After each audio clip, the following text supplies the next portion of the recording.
Stranger Stories.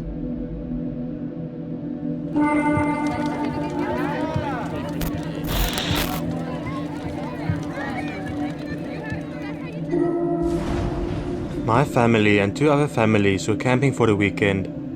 They were both friends of my parents. I was the youngest, and all of the other kids were much older than me. I looked forward to it, but I really wish one of the kids was closer to my age. Once everyone got there and did some unpacking, plans for the night were starting to take shape. It seemed like the grown-ups would be going into town and having dinner, while the rest of us would be exploring the campsite and nearby woods area. I did not really want to do either of those things, but figured dinner with the grown-ups would be more boring of the two. I'll just tag along with the other kids, and maybe, just maybe, end up enjoying it. Night came, and we all said goodbye to our parents. The others started making a beeline towards the woods. I was actually hoping they would decide to stick around on the campsite. Maybe we could have all played games. I did not want to be laughed at, so I stayed quiet and just followed along. I did not understand why they wanted to go into the woods so badly. Eventually we stopped in a clearing. One of the guys then took some beers out of his backpack. I also heard them talking about weed. I finally understood why I wanted to be in the forest instead of the campsite with other people. I wanted no part in this and decided to wander about. I put a big stick in the ground and decided to walk 50 feet in each direction and then back to the stick. I saw this technique on a survival show, something with Bear Grylls probably. It seemed like a good way to explore a large area and still not get lost, and make your way back to the starting point.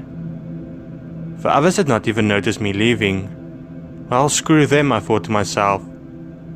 I set off in the opposite direction they were sitting in. I kept thinking to myself how I always managed to get myself in bad situations like this one. Being at home playing with my friends would have been so much better than this. I was so carried away in my train of thought that I forgot to count how many feet I've walked. I was also not sure if I walked in a straight line like I was supposed to. I suddenly noticed a cabin, not too far in front of me.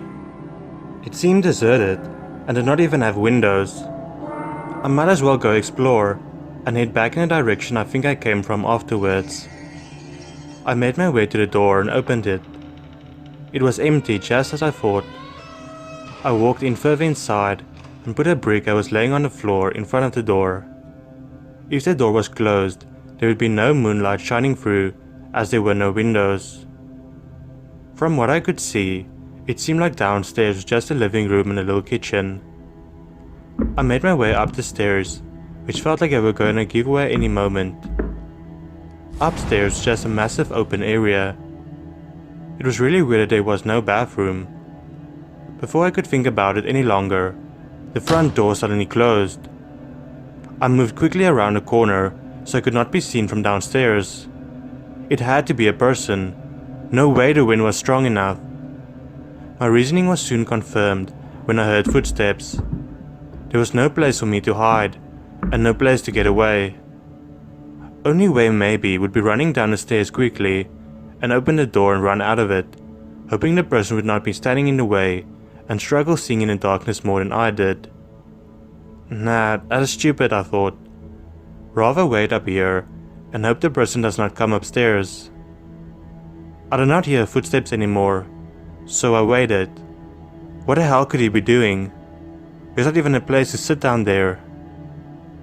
I decided to sit down after a while, careful not to make a sound.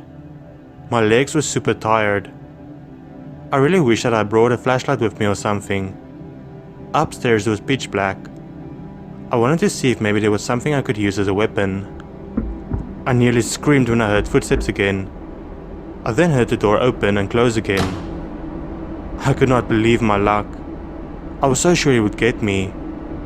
The door being open with a brick in front of it should have been a dead giveaway that someone was inside.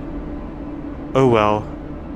I was still hesitant when climbing down the stairs, but I honestly felt like skipping down them and whistling. My good mood did not last long, however, because when I reached the last step, I saw the guy, and he saw me. He was not outside at all. He simply opened the door and then closed it again, tricking me into believing he left. He had a sick grin on his face. He then started making his way towards me. With each step, his smile widened, and he started to laugh maniacally. Just then, I heard my name being called. The guy's face turned into a shocked face. He was clearly contemplating his options. He moved away from the door. He then told me I better shut up, or he will kill my entire family. I did not have to think twice. I rushed over to the door and ran to where I heard my name being called. "Where the hell did you go?"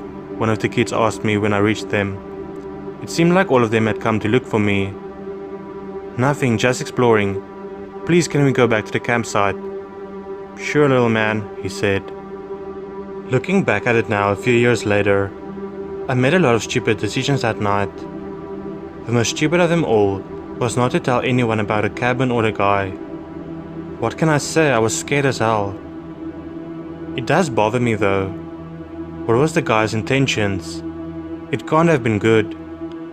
What if he got another kid in there with him? In the cabin, with no windows.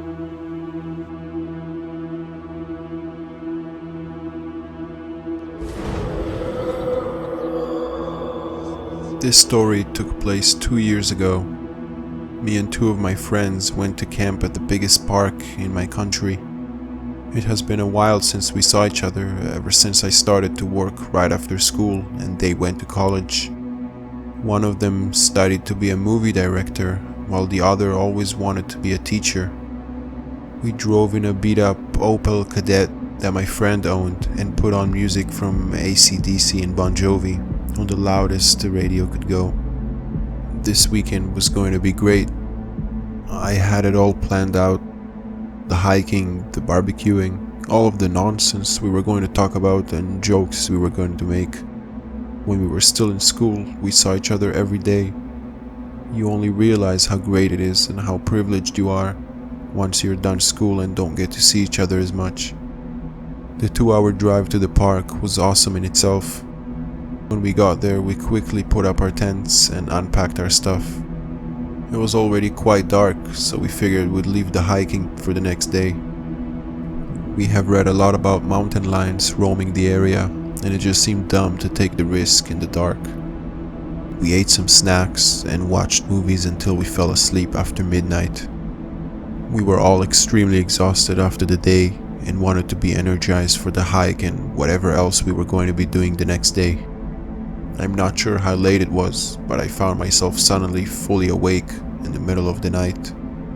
The first weird thing I noticed is that I could see the sky. I mean, the tent is closed. How could I be seeing the sky? It just didn't make sense to me. I tried to sit up and look around at what the hell was going on, when I felt a massive pain through my stomach. I lifted my shirt, revealing a few massive cuts on my stomach. It looked like a symbol or something. It was hard to make out at first with the blood and all still running, but it got clear. It was a symbol for Satanism. I tried to scream, but I was too weak. I eventually passed out. I'm not sure if it was from the blood loss or exhaustion or whatever. The next day I woke up at the hospital with one of my friends asleep in the corner of the room and the other looking anxiously at me. He told me everything.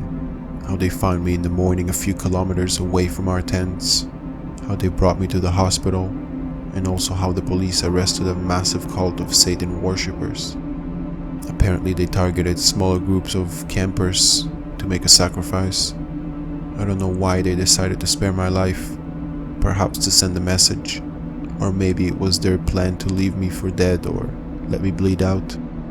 I also have no idea how they got me a few kilometers away and made the cuts without me waking up.